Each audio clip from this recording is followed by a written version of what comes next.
Hi, everyone. I'm Joe Wachutis with Electrify Now. I'm here with my teammate, Brian Stewart. Zachary Sippl and Emily Higby are joining us today as our panelists. We'll introduce them shortly. I'm coming to you live from Netarts, Oregon, on the coast of Oregon, getting a little fresh air and cool weather, which is really welcome. We're so happy to have you guys with us for our webinar on home backup power. For those of you who are joining us for first Electrify Now webinar, we like to boil down our message into 4 points. 1, buy clean energy. We're going to be talking about how to store that energy, but that's either solar panels or through your utility. And then 2 is electrify your home. We have a lot of webinars on how to do that, how to change out your gas furnace and put in electric heat pumps, change out your water heater. Then, of course, number 3 is electrify your ride, get an electric vehicle or electric bike ASAP. And then number 4, we're going to talk about in a second on electrify everyone. Real quick shout out to our Electrify Coalition. This is something we started a year ago, just about now. We are up over 40 organizations. These are organizations that are interested in promoting electrification. It's free to join, so please email Brian or I if you're interested in joining our Electrify Coalition. I want to give a shout out to our 2 newest members, the Northwest Eco Building Guild and Portland Clean Air. So welcome to both organizations. I think the next slide is on, hey, yes, electrify everyone. So thank you to those folks. For this webinar, we raised over $350 for this program. This is where we are partnering with the nonprofit Community Energy Project to take out old gas water heaters and install new efficient electric heat pump water heaters in low income homes. We have, I think we're close to 50 water heaters, Brian, is that right? Yep. Installed so far, which is an amazing program. Together, through our webinars alone, we've raised over $3,500 for this program. All of it's donated to this program, so thank you so much. We'll put a link in the chat for those interested in donating. A real quick plug, next week is Hang Dry for Climate Week.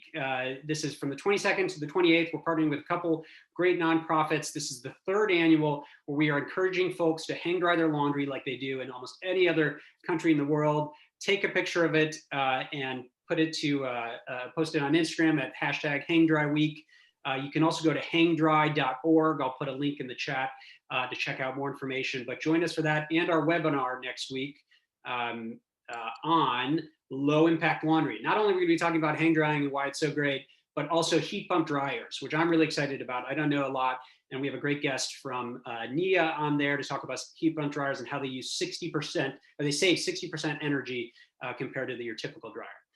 We also want to draw your attention to our webinar in September on the future of natural gas. We'll be talking about ways that we can use the very limited amounts of renewable natural gas and how we cut the pipe in our homes. And then we want to tell you about Electrify Week. That's going to be in partnership with Sustainable Building Week in October, a whole week on electrification. We're going to be doing a webinar every day, so we'll be sending you lots of emails about that in the future days and weeks.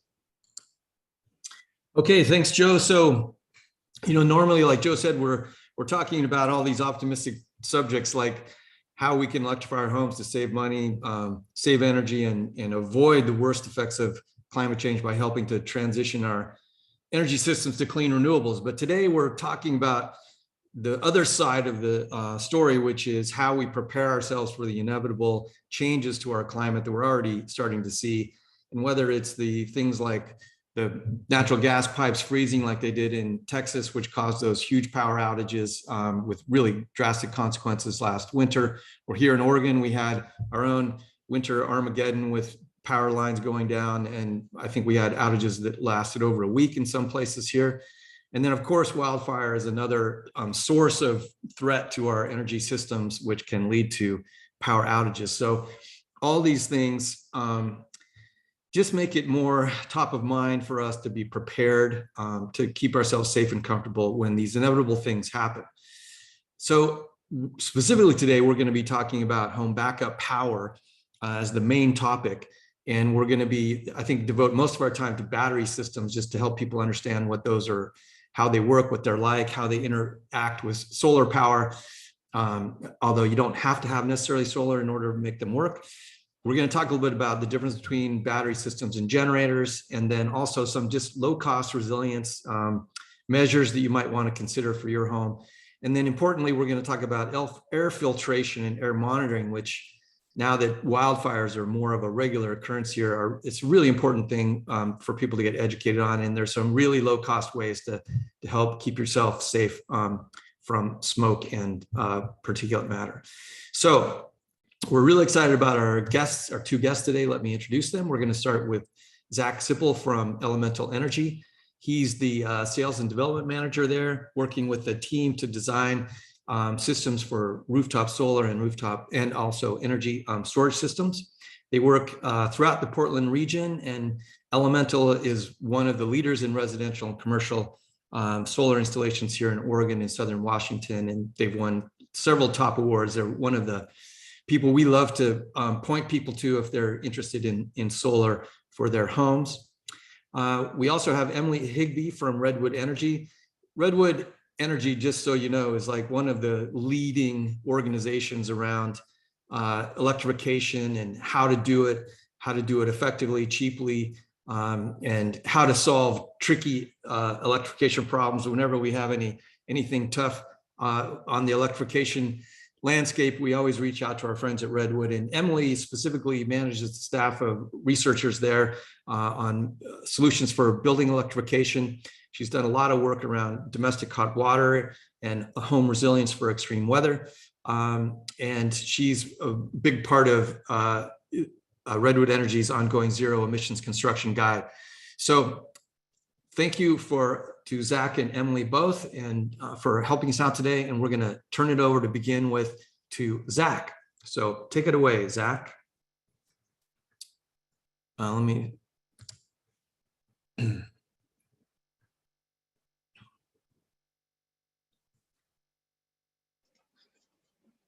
I queued up? You're up. Excellent. Sorry for that. Hi. Good morning, afternoon now, folks. Let me share my screen. Thanks for that introduction. Joe and Brian, I'm pleased to be here with you all virtually. This is the new normal, right? Excellent. I'll spend a few minutes talking about home backup power, which in our industry means solar plus storage. It's pretty rare that you get a shot with the rooftop solar here. This is a unique installation. Obviously, it's a pergola install, and the batteries, because those are often located elsewhere on the property. But this is what it looks like, right? Solar and battery storage. Just a little bit more about our company. Elemental has been in the Portland Metro now for a good 10 years. We've just celebrated our 10-year anniversary. Getting close to 2,000 installations, about 1,500 net metered, so on grid, and a lot of really fun, unique projects, off-grid projects, tiny homes, food carts even. And so, yeah, we've got quite a bit of specialty. Of those 2,000 systems, gosh, we get inquiries every day. And I would say a few years ago, 1 in 5, 1 in 10 were requests for storage, for battery storage. I would say these days, the inquiries that come in, probably 1 in 2, just about every other inquiry that comes in is interested in home battery backup or storage technology. And why is that? That's exactly to the point of that slide that Brian shared. It's an interesting new normal that we're living in. We've had ice storms and power outages in the Portland Metro. Of course, there's end of line communities or rural consumers that perhaps have a lengthier outage and getting back online. And so, yeah, storage is one way to do that. I did want to say, we believe in client education. These systems are complicated. They involve a lot of, frankly, practical engineering, electrical engineering, mechanical engineering. I have a team of design consultants that work through these problems with homeowners every day. And it certainly is an education thing. And so we provide not only custom quotes, bid estimates, but proposals that hopefully can educate homeowners on the decisions they're trying to make. The owners, of course, are trained engineers, and that's what it takes. That's what it takes to design these systems. I did want to note, there is a sister nonprofit, a member of Electrify now, called Twende Solar. I encourage you to look them up, twendesolar.org. We can't take entire credit for this work here. This is a collaboration of multiple contractors within the Pacific Northwest community. However, I did want to highlight this recent installation, which took place earlier this year. I believe it was February. This is precisely what what this term resilience means to me. This is an end-of-line community in the sense that it's at the end of the power line. It's located on coastal Washington in the Keats community on the Quinault Indian Reservation. And here what they did with donated materials and labor, they've installed solar on a central community gathering place. So in an outage, which are frequent in coastal communities, whether it's storms, high winds, or down trees on power lines, this community can island. They've got some battery backup. They can run some simple circuits to perhaps provide food. They've got a lighted central gathering place, and they can, charge equipment or have communications with the outside world, whether it's, via Wi-Fi or their telephones. This is what resilience in the grand, holistically what this means to me. It's not just the technology, it's community resilience. And what you see in this picture here is also economic resilience, right? We need to get more people. You probably read the UN report. We need to get more solar everywhere. We need more renewables, distributed renewables. We need more technology, and we need folks to do that. And so passing on that knowledge, that economic resilience is one thing that I like to remind folks. Getting back to the glamour shots, right? Like I said, we've done a lot of residential install. It comes in all shapes, sizes, and flavors. And more so these days, we're doing solar plus storage. That's what you see in that bottom right-hand corner. I like to review why go solar. I mean, money talks, case in point, if you charge your battery off of a rooftop solar installation on your home, you can access the federal tax incentive. That's 26% on ITC. If you charge your home from solar electrons produced on your roof, that's how you can access that discount on your battery. You all know these reasons. This is the triple bottom line, right? It's economic sense, it's good for the environment, and more so, this bottom bullet down here is independence. So if you have a generation facility, solar or some other way to generate power on your home, on your site, you could island and off grid in an outage situation, and that is becoming more and more so an interest of customers these days. I did want to review, this is how solar works. This is the foundational policy which makes solar such a good deal. I like to put this up as a friendly reminder. We're not necessarily talking about solar today. However, the grid really is your battery if you've got rooftop solar, because likely you're producing more solar power during the day than you're using, and you export that to the grid. In a way, the grid becomes your battery, and that you can, pull that energy back when you do use it. Interestingly enough, this is how folks make back their investment with solar, right? And so you're offsetting your electric costs well into the future, which hopefully gets you a good return on investment on whatever the cost of solar may be. I like to tell folks in our market, at least speaking for the Oregon market, to install a battery is more of an independence play. In other markets, like where Emily's at, I know California, potentially Hawaii, I think Nevada, there are time of use rates where your battery actually does come in handy to self-consume, your own stored energy at a time when rates are higher, right? That's called arbitrage, right? So you buy cheap and you sell high. So in theory, right, you're storing energy during the day from your solar into your battery, and then you're using it at night when potentially time of use rates kick in between 4 and 8, where everybody's home cooking and doing their laundry, when your power could be three times as much. So these are the two scenarios. I like to do a helpful review, and I hope you all can see my cursor. I'm a visual learner, and so this is, just a high-level diagram. Thank you, Solar Reviews. I put a photo credit down there. There's a million diagrams out there, and I like this one. So when the grid's on, right, power is flowing to your home, energizing your circuits, any loads that you may have on site. If it's during the day and you have solar on the rooftop, that is producing power from your inverter and instantaneously distributing that on site to any loads that you may use, right? If you're working from home, maybe you're using it all. Maybe you're even drawing a little bit of power from the grid. If not, it's all going back. That's net metering, right? That's a great thing. Again, I put this note, in the Pacific Northwest markets, we benefit from a bunch of hydroelectricity. Power rates are pretty modest. And so this notion of self-consumption, which you all probably have heard in the battery realm, is not as relevant in our market. Could be coming though, could be coming.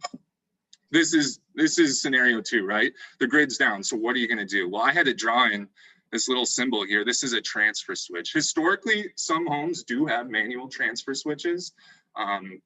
Commonly I see a lot of rural homes that have generator backups, like a portable gas or natural gas or diesel even generator on their home to feed their service panel, and they manually switch that power from the grid feed to their either portable or pad mounted generator.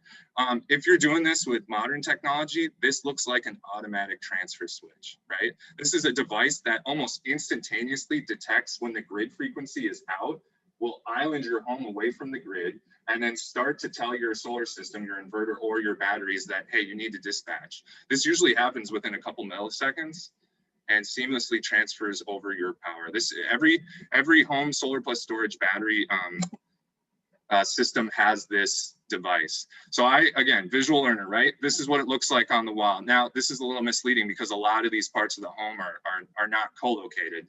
But let's just start from left to right. I will say Enphase is a product that we install often. It's an AC microinverter technology. It's a favorite of ours. And so what that looks like is, of course, just like the diagram we saw before, this meter is tracking your power, right? It's charging you. If the grid's down, this switch here, this is called the ATS, for Enphase, it's called the Mpower Smart Switch, is going to seamlessly transition over and turn on your batteries. Those are those big units here. These batteries are modular. I'll talk about that in a second, so you can stack them and build your power so you have more instantaneous power to power big loads. I love this picture because it has some loads in this image. You can see a microwave, which is a pretty fair load to back up on a battery. Plug loads are great. Lighting is essential, so those loads are just fine too. There is an oven over here, which I don't love. It's probably, hopefully, a gas oven. You know, electric ovens consume a ton of power. I'm not sure I would recommend that to back up, because you really want to be quite selective in your backed up loads. All that is governed by your service panel, right?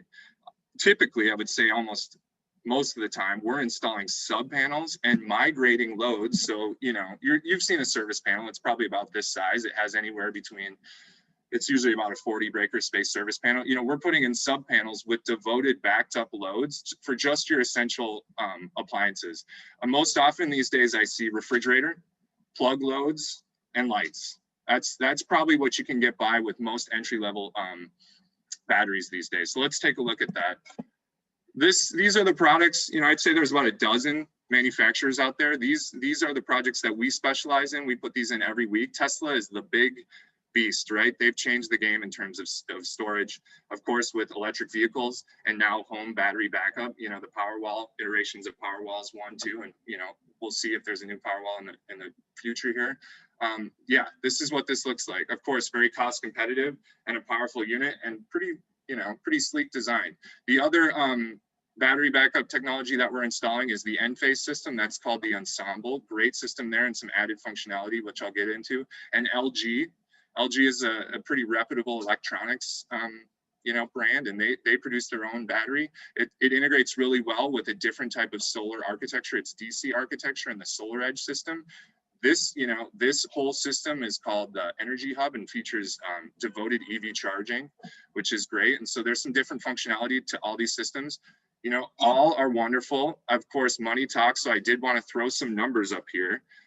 Again, these are just a few of the products that we specialize in and a magnitude of costs. Of course, that's probably the first number you're going to look at. I do want to talk about the size, this capacity. What's a kilowatt hour? You all talked at the beginning of the presentation about hang drying your clothes. A dryer is a pretty darn big load. In fact, oftentimes I think it's on a 40 or 50 amp breaker out of your 200 amp main. It takes a lot of energy. I think maybe a probably inefficient dryer is going to consume 2,000 watts an hour. You know, when I do a load of laundry, it takes 50 minutes. So let's call it an hour. Guess what? What's 2,000 watts? That's 2 kilowatts. If you have $2,000, you got 2K, or, you know, $2,000. So 2 kilowatt hours. Look at the capacity of these batteries, right? I can do 7 loads of laundry on a Powerwall. I can do 5 loads of laundry on an Encharge. I can do 8 loads of laundry on an LG Prime. That's just a magnitude of this energy capacity over time. If you were to run your dryer and back it up on a Powerwall, you know, you're not going to get through the night to the next day when the sun's up to top out your battery again. The other metric on this chart that I want to draw your attention to is this overcurrent protection, right? So most of our service panels are fused at 200 amps, and we have a whole circuit breaker full of devoted circuits, right? We've got 15 amp circuits going to plug loads. We've got 20 amp circuits for lighting and such. You know, you got the kitchen backsplash. What are other common loads? The refrigerator is probably on a 20, maybe a 30. The range is often on a 40. Spas you see on a 50. You can't back up a spa. You could back up a spa. It's just going to cost a lot of money. You know, I'm talking like a hot tub. Yeah, the dryer. And oftentimes we're seeing level 2 car charging. So high current, rapid, you know, car charging will be on a 50 amp circuit. Those are kind of hard to back up, right? And so I look at this number first to make sure we're communicating with customers their expectations on the loads they can back up. HVAC is often a request. You know, once you start doubling or stacking these units, you can start to get into that arena where you can back up a heavier load, but you're going to need more capacity and more instantaneous power. I did want to note, you know, this is for the first unit.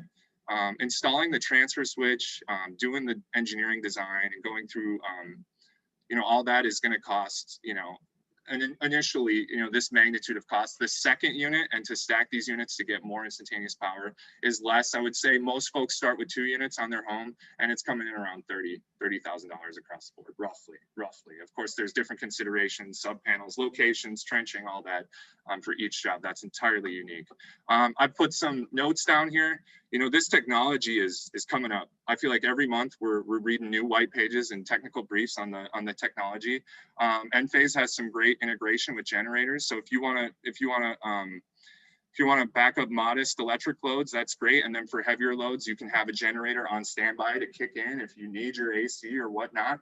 Generators, let's see if I have this on the next slide. I'm gonna pass that to Emily for a little bit of expertise on generator backup. I like to say generators have side effects. You know, generators will always be most cost effective.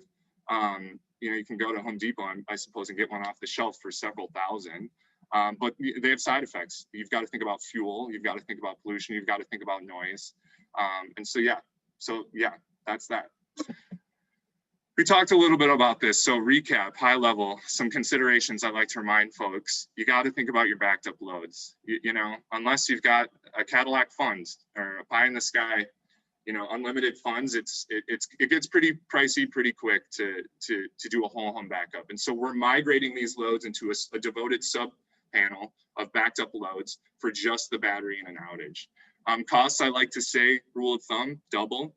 I've seen these days the standard, you know, the average residential PV cost to come in around $25,000, maybe $30,000 to get your home net zero for a standard residential home for people in our market here in Oregon. Double that, right? You saw the cost for solar or for storage. So maybe if you have 1 or 2 battery units, it's gonna cost double that. You've got to think about physical considerations. I'm out in the field just about every week trying to find where do we locate these battery units. Gosh, you know, crawl spaces aren't the best. They can be installed externally on, you know, the exterior of a structure. They don't like to be in direct sunlight, so there's some considerations there. But a garage wall, if you've got space, is ideal.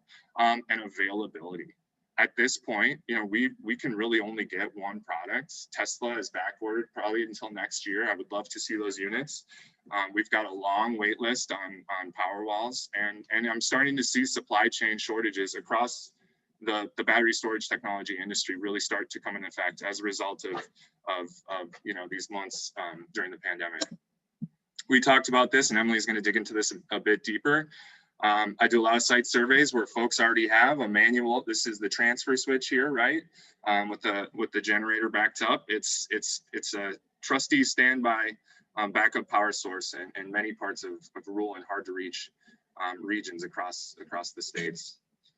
I did want to kind of allude to what's to come. What are the trends across the industry? I think we're starting to see, you know, storage focused incentives. That's happening right here in the Portland Metro. This year, PGE, the local power utility in the Portland Metro, launched the smart battery pilot. So they're incentivizing, they're providing customers rewards to install a battery. You get more rewards if you charge it off the grid, as you can see, but of course you've got to sacrifice your tax credit. So most folks are charging by solar and allowing the utility to study what the benefits to the grid or this virtual power plant of distributed storage technology can mean, right? And of course, there's starting to be more incentives, you know, a couple $1,000s, whether it's by way of the utility or this recent state rebate in Oregon towards towards storage. So this is where we're headed. I did want to say thank you all for joining today. We do promotions, you know, as a result of participating in this webinar. I've put together a promotional code. You can follow this or go to elementalenergy.net/E now or Electrify now. Sign up there for a free consultation. We've got a great team of essentially practical engineers that can evaluate your home for solar and speak with you about the cost for storage. $500 off the contract cost for participating in this webinar. With that, I will stop sharing and hand it off. Thank you so much. Did I make my time? Oh, pretty close. Great, thanks, Zach. And I see people are putting questions in the chat, and that's great. We will try to answer some as we go along. If not, we'll be keeping track of those and try to get to a Q&A section towards the end. All right. Thanks for that presentation, Zach. It's really good. So I'm going to talk about low cost resilience and also kind of the pros and cons of using gas versus electric generators. First, just to ground us, this is, when I was making this presentation, I was thinking of, the reality of the climate emergency. I know during the Texas power outages, I was seeing a lot of response on social media from lots of people, and suddenly like topics like air sealing your house and things like that were on the forefront of, discussions amongst everyone. And this infographic is just showing, one of those, something that was shared on social media that I saw, like, stuffed towels or rags and cracks under doors. Like, really, what are you going to do when the power goes out? Also, in the spirit of low cost resilience, I've seen a lot of like DIY air filters in response to California's wildfire season. So that's that other image there. So this is what I think of when I think of low cost resilience. And now talking of, gas versus electric generators. This is kind of a comparison of the energy and power. Shown here, kind of the most popular electric generators are the LG, which is 9.8 kilowatt hours of storage, and then the Tesla Powerwall, which is 13.5 kilowatt hours of storage. And comparing to the gas generators, Generac is shown here as one of the most common brands, and it ranges from like 7.5 to 24 kilowatts of continuous power, where the electric generators are going from like 5 to 7 of kilowatts of continuous power. And the gas generators get really big. 25 to 60 kilowatt hours is really big for a single home, but they do make them, and they also make, of course, commercial versions of these even bigger. So like Zach talked about, you can put multiple batteries together to get more power or energy. The size of your system will depend on what loads you want to back up. And I guess one more note about gas generators, they can be powered by natural gas, propane, diesel, or gasoline. And there's different pros and cons of each. Going on to the next slide here. Size and location. Batteries are typically smaller. As you can see, they fit a LG system in this like smaller side yard here. And gas generators are bigger, and they have to be located on a cement pad, and must be outside, cannot be in a garage or shed. Same with propane tanks on a cement pad located outside. And then there's also like extra precautions if you are in earthquake area for propane tanks, just extra bolts you have to put down and things like that. Going to the next slide. So kind of I showed here like the capital cost of what it would cost to buy just the battery. And I would refer to Zach's presentation for more like better cost data on what it costs to install these battery systems. But you can see the relative comparison. So so the battery systems just for the battery itself ranging from $5,000 up to $12,000, $10,000 for just the battery. Whereas the gas generators are around, $3,000, $2,000 up to $5,000. These are, really big systems, could power your whole house with the 24 kilowatt. And then this number down here in this table was from Brian talking to contractors about what it would look like to install a gas generator in around $6,000 for one of these units from 18 to 24 kilowatts. Yeah, that's the cost. The next, maintenance is really big for gas generators. You know, they'll have maintenance kits on their website. You know, you have to run the generator regularly every 2 weeks, but it can be programmed to do this automatically. Yearly inspections by a trained professional, parts replacements.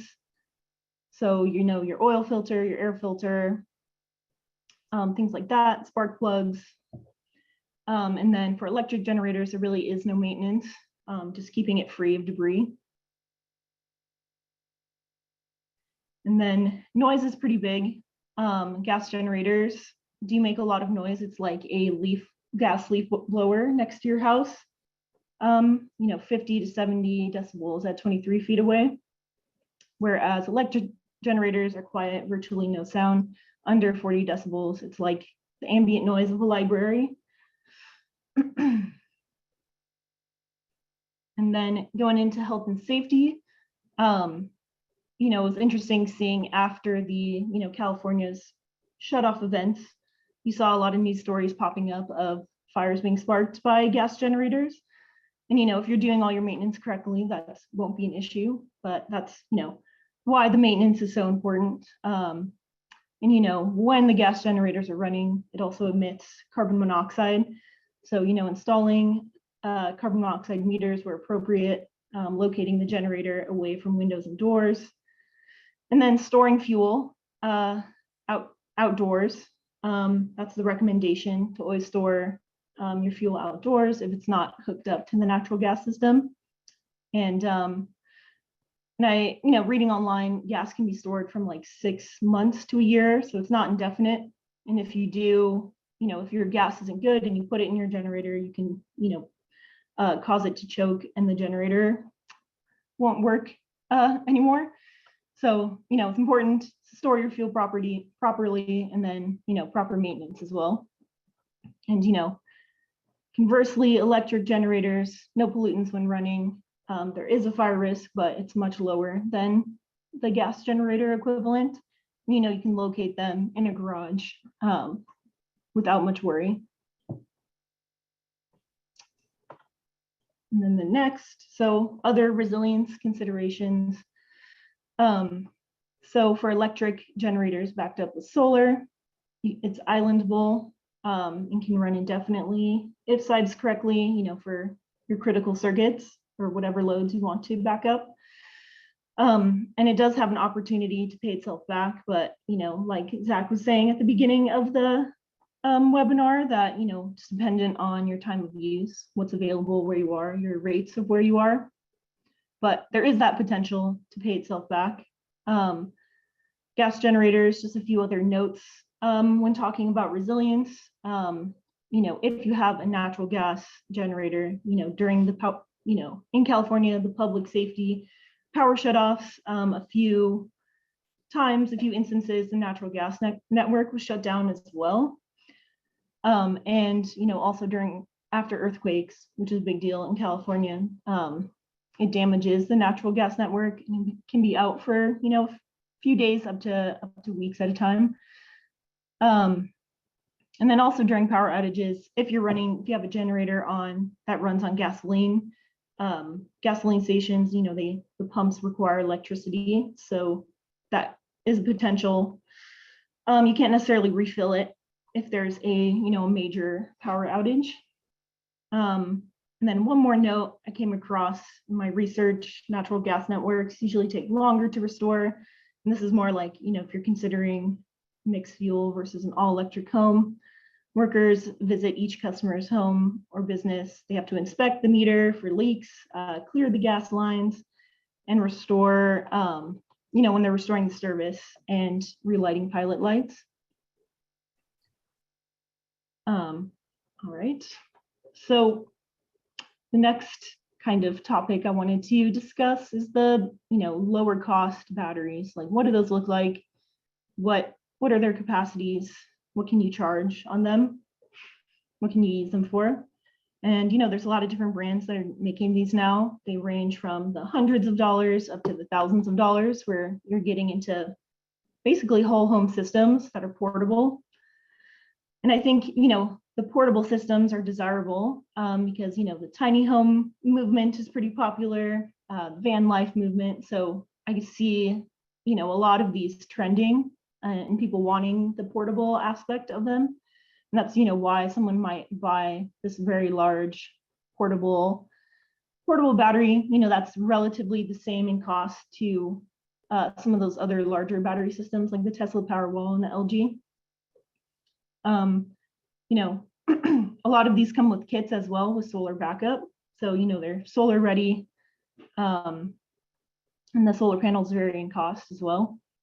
The capacity ranges with the cost from, you know, hundreds of watt hours to thousands of watt hours. And then when you're looking at these, when you're buying them, it's important to look at, like, you know, what kind of plugs they have on them, and then what, you know, voltage and current they are outputting. And that'll determine like what devices you can put on them.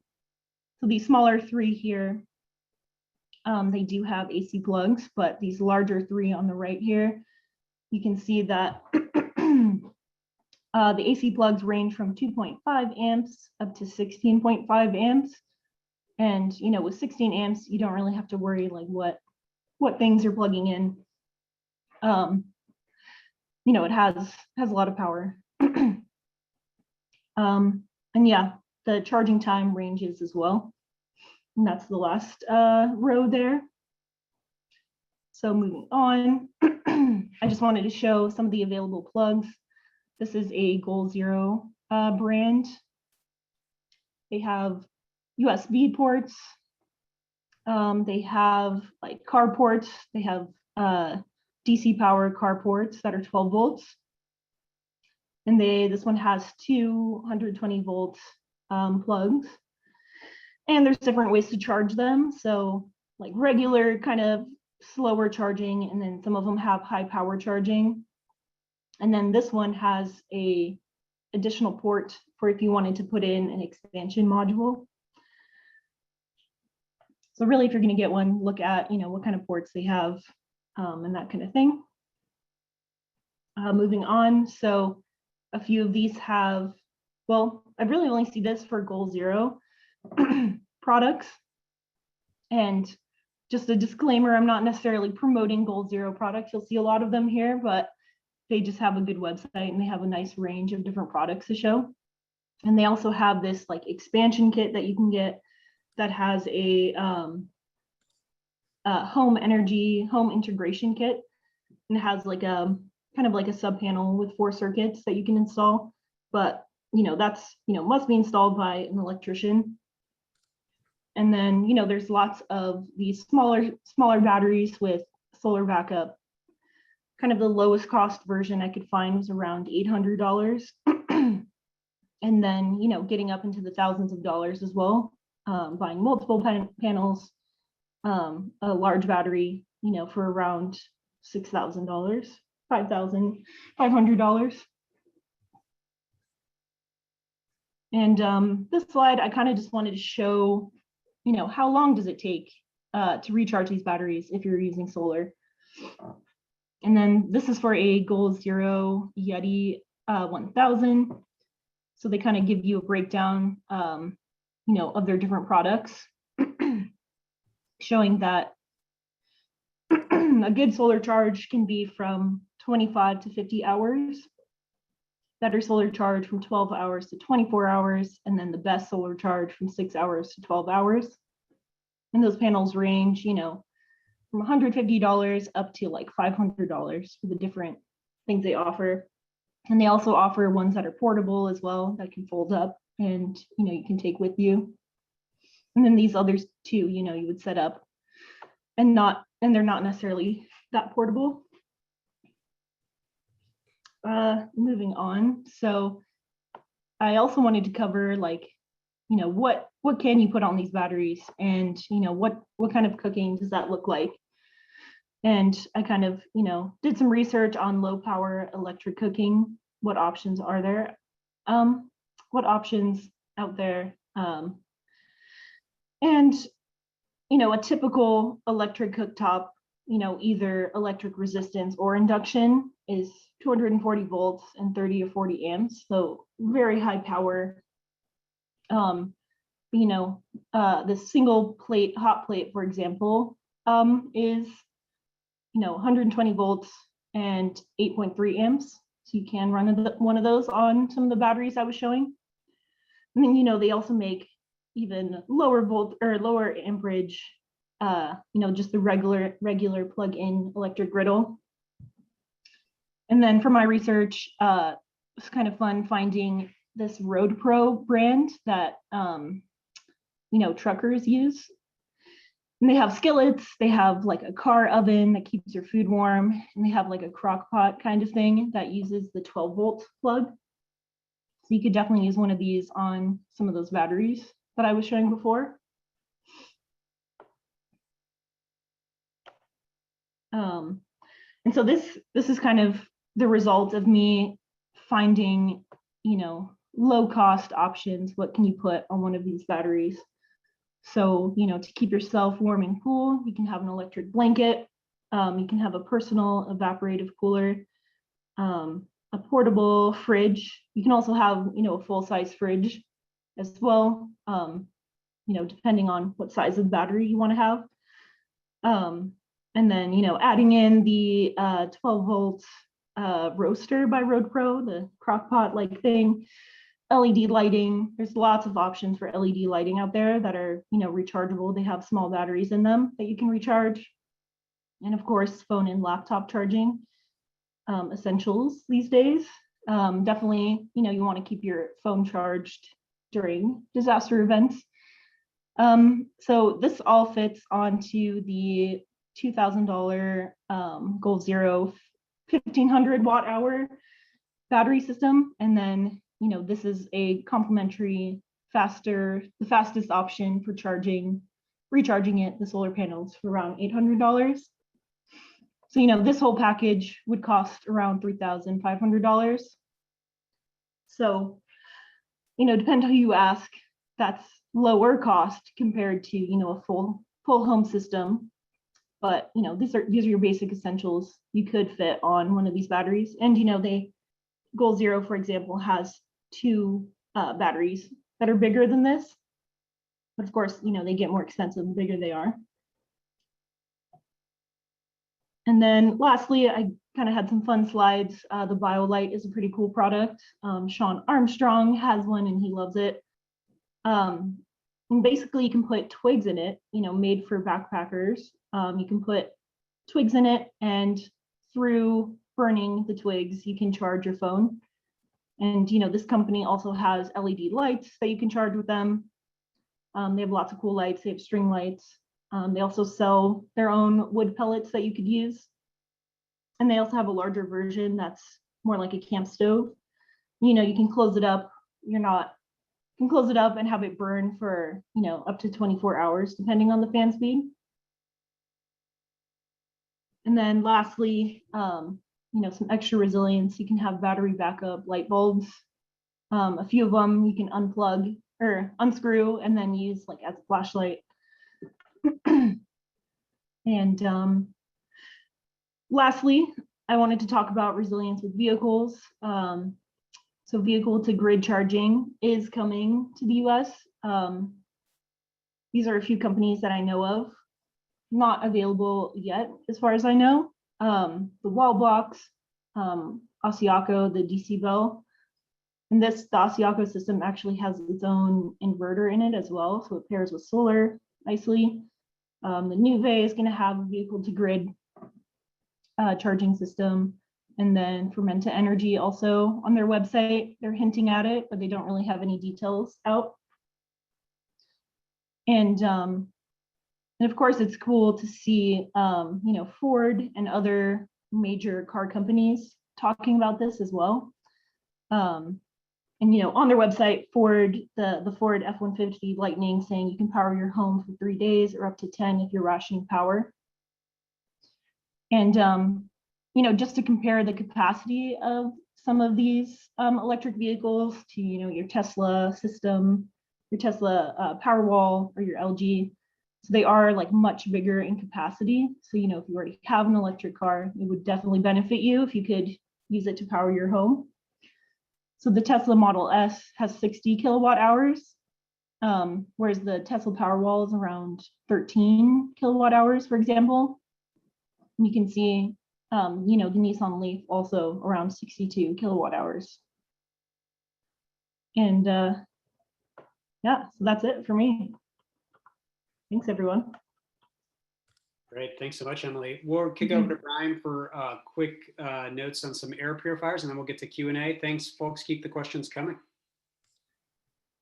Yeah, thanks. Let me, that was really interesting. I love to have a little bit more conversation about the car charging thing when we get there, but I want to, this may sound a little bit like a digression, but one of the things that it's common around here more and more with around the topic of resilience in wildfires, you get into bad air. And so it's another good reason to have electricity, because the link between wildfires and power outages is becoming more and more of a factor in many places in the United States. So I just want to do a quick thing about air monitoring, air filtration, and then we will open it up to Q&A. But first of all, I think it's important for people to understand that when we talk about bad air, the thing, there's smoke that you can see, which is bad. But the thing that's really the health risk is called 2.5 particulates that are smaller than 2.5 microns. So there's an EPA standard called EPA PM 2.5 air quality index. It's also called, you'll see little graphs like this where if it's green, it's good. If it's yellow, you got to be a little concerned. Over 100, it starts to have these health effects. And it can go all the way up to 400. You'll notice if you're into air quality monitoring, then during a wildfire, you can get air quality up into this 400 and 500 zone. We saw it here in Portland last fall.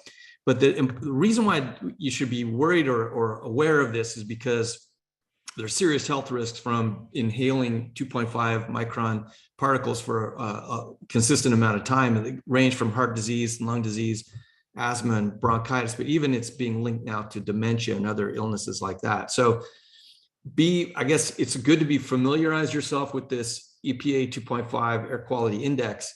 And then there's really good websites now that are available. Here's two that are my favorite. Purple Air. This is a free resource. And if you Google Purple Air, it'll give you really good up-to-date information, like live information about air quality in your neighborhood. Like, for example, all these dots here are different monitors that are put on in various houses in Portland. One of these is mine right here. And it's a kind of an Internet of Things kind of product where basically you're getting this real world data from people around you that have installed these monitors. You can zoom out, see the whole country. It's fantastic. Gives you that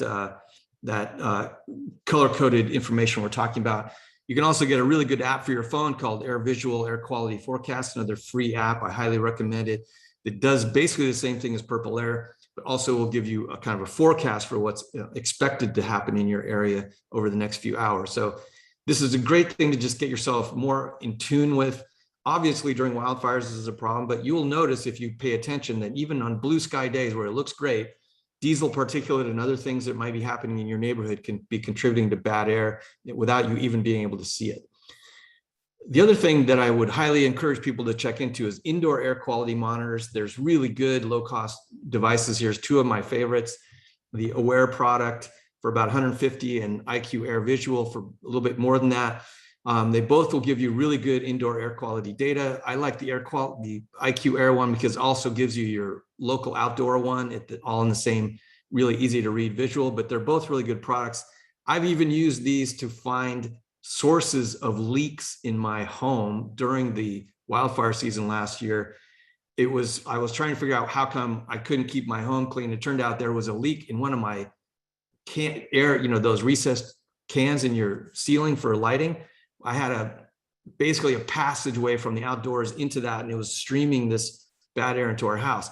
So you can use these to help find leaks even. They're really effective. And if you combine those with good air filtration, you're going to really be able to keep yourself safe. On these are the kinds of air filters you typically get in a furnace. An older one will have these 1-inch filters, which I really do not recommend. They're not that great for a good air filtration. You have to have a thicker filter. 4 inches is what you really should have.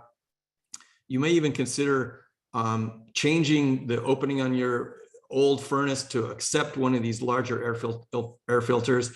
Some people have space for a 4-inch and they use a 1-inch. Don't do that. The 4-inch ones will last longer. They'll give you this filtration from smoke that the 1-inch filter just won't be able to do. But the other thing that's really cool that's happened really literally in the last 4 or 5 years is there's really good low cost air filtration systems to augment your main house system. Here's 2 of my favorites.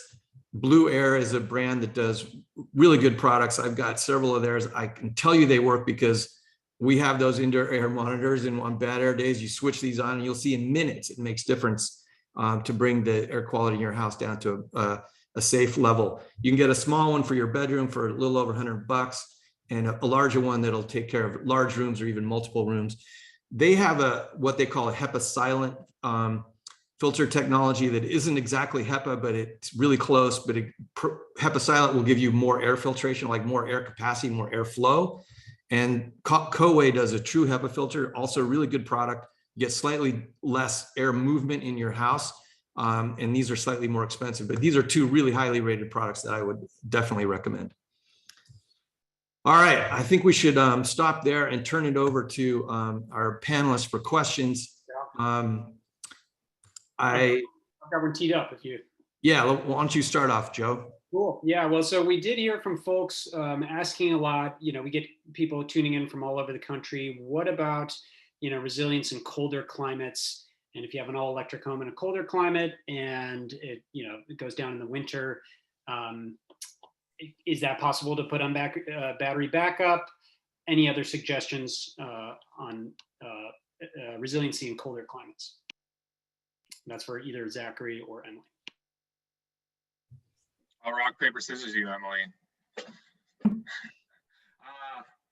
Sorry, I missed part of that question. What I gathered was backup, like a heating element on battery storage. Can you put in backup heating on a battery storage? And if not, right, what are other ways to be resilient with an all? Yeah. I think it comes back to being very selective with your loads. We've worked with a few clients that have a forced air natural gas furnace where essentially, they've still got natural gas in an outage, and the electrical load that they need is the blower fan. With a soft startup, which is kind of a soft starter, which is a unique kind of component that we design into these systems for certain applications like a well pump or an HVAC system. You can power those loads. That all goes into the design consultation. And what I, frankly, am considering, this really technical, practical engineering that, the industry is moving towards. So the answer is yes. It's probably bigger than a modest load that we talked about on the chart. And you'd probably need, more than that entry level battery unit. But there are ways to do it. Yes. Yeah. I did want to say, go ahead, Brian.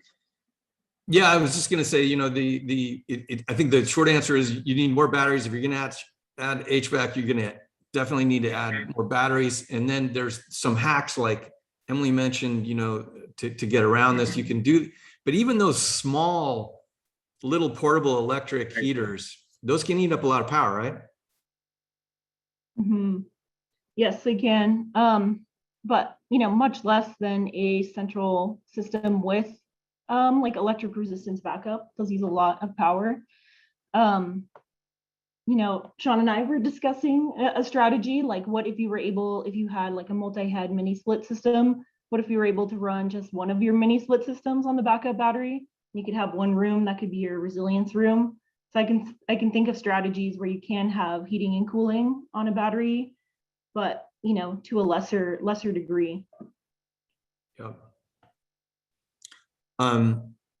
One thing I wanted to mention is that I forgot to mention with the air filtration thing is that one of the nice things about those are basically fans. So they don't have a lot of power draw. I think they're, all those things you could run on a battery backup pretty comfortably. and at least keep your indoor air quality. They're not going to keep you warm or cool, but definitely keep your air good. I know that I think there's a lot of questions about the vehicle to grid thing, and I'd love to talk a little bit about that. It's a super exciting possibility. Tell us a little bit why it's not possible now, without geeking out too much on this. Why can't we do this now? Oh gosh, I've seen examples after I do an after school program. I volunteer tutor. Oftentimes I like to share an image of in the aftermath of the Fukushima Daiichi reactor disaster. Japan had deployed Nissan Leafs for very simple electric vehicle charging, off a 12-volt battery. So folks in rural countryside of Japan could, have communications with their loved ones across the country. At a small scale, this is happening. As Emily said, the Ford F-150 came in real hot and lightning with their image of, throwing a 2-pole breaker off the vehicle to either charge a job site or back up your service panel on your home. I do think this is coming. I think, Emily, you made an incredible point. If we're going to invest in putting a 12 kilowatt or 15 kilowatt unit on the wall at those costs, the cars are tenfold that, either 60, 80, 100. I think the new Model S is maybe 100 kilowatt hours. So yeah, all those batteries just sit in the chassis of the car and the vehicle. So this is coming. I think a lot of the IT interconnectivity, the inversion, some of these batteries are high voltage DC. You've got to invert that to usable 120, 240 for your home. Some of that interconnectivity, those safety features, that braking, the breakers and fusing between vehicles and your home, and your home distribution system are still coming online, but there are products out there. KSAR, you mentioned Wallbox. I think it's coming. Yeah. And I'm seeing a lot of chatter about it. Yeah. Yeah, it's very cool. So it's partly the car and it's partly your house, right? Both things have to be able to do this, right? It's quite as simple as just plugging it in, right? Yeah. There's some tech. Have to get on board with it as well. I think a lot of them don't relish the idea of you cycling your battery a lot to charge your home. So they're not making their cars capable. But hopefully Ford's going to set that trend and really make this an option for people. One thing I wanted to revisit, that just the cost of the gas generator versus a solar. I was a little bit surprised when I looked into it myself for my own house, because it's definitely cheaper to do the gas. I don't really like that idea of gas generator, so I'm not going to do it, but it's a little bit cheaper. But I was surprised that it wasn't spectacularly cheaper. I mean, it might be, maybe it's more like 15 to 20 versus 20 to 30, let's just say, rough numbers. So it's definitely lower cost, but it's not insanely lower. I mean, unless you go to one of those really small units that you're talking about, more like Home Depot. Yeah, so just wanted to throw that out there. Joe, what other questions do you have for us? I will say real quick on that note, a good balance that I've seen, we've worked with a lot of customers in rural Oregon particularly that already have a generator that needs to be cycled potentially on a daily or weekly basis.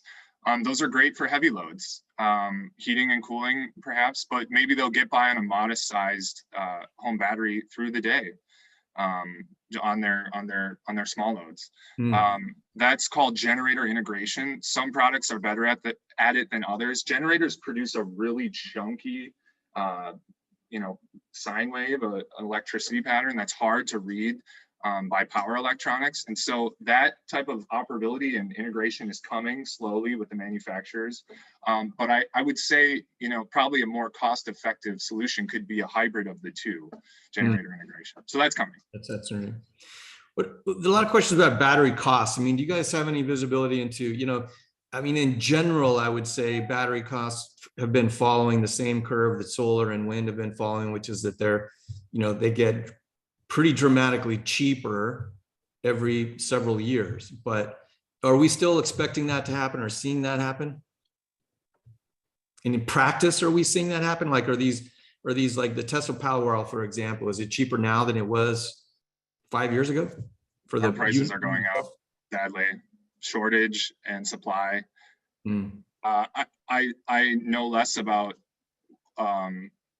the manufacturing of batteries broadly, you know, I suspect the materials it takes to mine and manufacture these things are limited. And the last 2 years in the pandemic has only, you know, strained that. We're going to see this more distributed. It's same with microchip technology. Prices will come down likely precipitously like solar did. I just think we have to wait. I've seen costs go up. Like short and simple, our costs are going up for manufacturers slightly. Some are stabilizing, but this is, you know, lumber's up right now. The trades are up. You know, we're in a workers' economy, so costs, if they're stabilizing for solar plus storage, perhaps maybe slightly higher. Yeah, I mean, I've definitely seen the supply chain issues check in everything, chips and everything. I also noticed recently that the federal government here has prioritized lithium as a matter of national security. So I think there is going to be more emphasis on lithium mining and availability here domestically, rather than just relying exclusively on offshore sources. It hasn't really happened yet, but you can see the beginnings of it starting. Yeah. A question that was interested in, and Zach, maybe you can talk to this real quick. We're just going a couple minutes over. One person was asking, you know, do they need a battery backup if they want to access their solar panels at all? And I think that the answer is in an outage, and the answer is yes. Except there are inverters that have plugs. Can you talk about those inverters that don't have a battery backup, but you have a plug that you can access your solar energy? There was a great product a couple years ago called SMA that had an inverter. If the sun was out, it could invert your power to usable split phase 120/240 in real time up to, I don't know, couple thousand watts. So you could essentially run a power strip off your solar inverter. Those have fallen out of favor primarily because of other electric code upgrades. Now we need module level shutdowns. So that what I was referring to previously was a string inverter that could have that devoted power plug when the sun was out. So that was a nice bell and whistle back in the day on that inverter. Installed a lot of those 5 years ago. But yeah, no longer can we have string inverters which tie multiple modules together, and that's a safety feature for firemen and fire personnel on the roof. So if you want to de-energize the system, it shuts down to the module level now, which gets into some other power electronics and hybrid inverters. So yeah, that was a string inverter of the past that could do that. Now we've kind of altered technology. But so there's no way to even make that happen now if you with some kind of you need a battery. Yeah, you need a battery, right? Yeah. So if you want to access your solar panel energy when the grid goes down, you need a battery. Is the answer? Gotcha. Yeah. Great, Brian. Do you have a final question for the panelists before we let them go? I just wanted to come back to those light bulbs that charge. I mean, we kind of went through that really quickly, but those look really cool. I mean, do you have some experience with those, Emily? I mean, do they really work? I mean, you plug them in, and then how long of light are you going to get from those once the power goes out? So I have a friend that actually has one, and he has one of the versions that you unplug, and it has a button on the bottom of it. So you press it and you can use it as a flashlight. Looking at, so about 4 to 5 hours is what I'm looking at. That's cool. That's pretty cool. That's pretty cool. Haven't researched them that much though, but I love those little cool hacks, you know, because, you know, there's a lot of these little things we can do without going all the way to full battery if you're thinking about it or can't afford it right now. Some of these little things can make a huge difference, and light is probably the most important one when you have a power outage, as we all know. So Joe, I don't know, did you have any other last minute questions? I think that's good. I think Zach's got a hard stop at 1:05, so we'll let him go. But thank you to our panelists, Emily and Zachary. Thank you to all for joining us. We'll send a YouTube recording tomorrow, as well as the panel slides, so we can check out all that great info at our leisure. Brian, do you want to leave him with our last thought? Yeah, well, thank you everyone for your attention today, and good luck with all your electrification projects. And be sure to tune in or check out electrifynow.net if you've got questions about how to electrify your home. We typically have a lot of answers and resources for you there. So thanks, and see you next time. Thank you all. Thanks, Have a everyone. wonderful week. Take care now.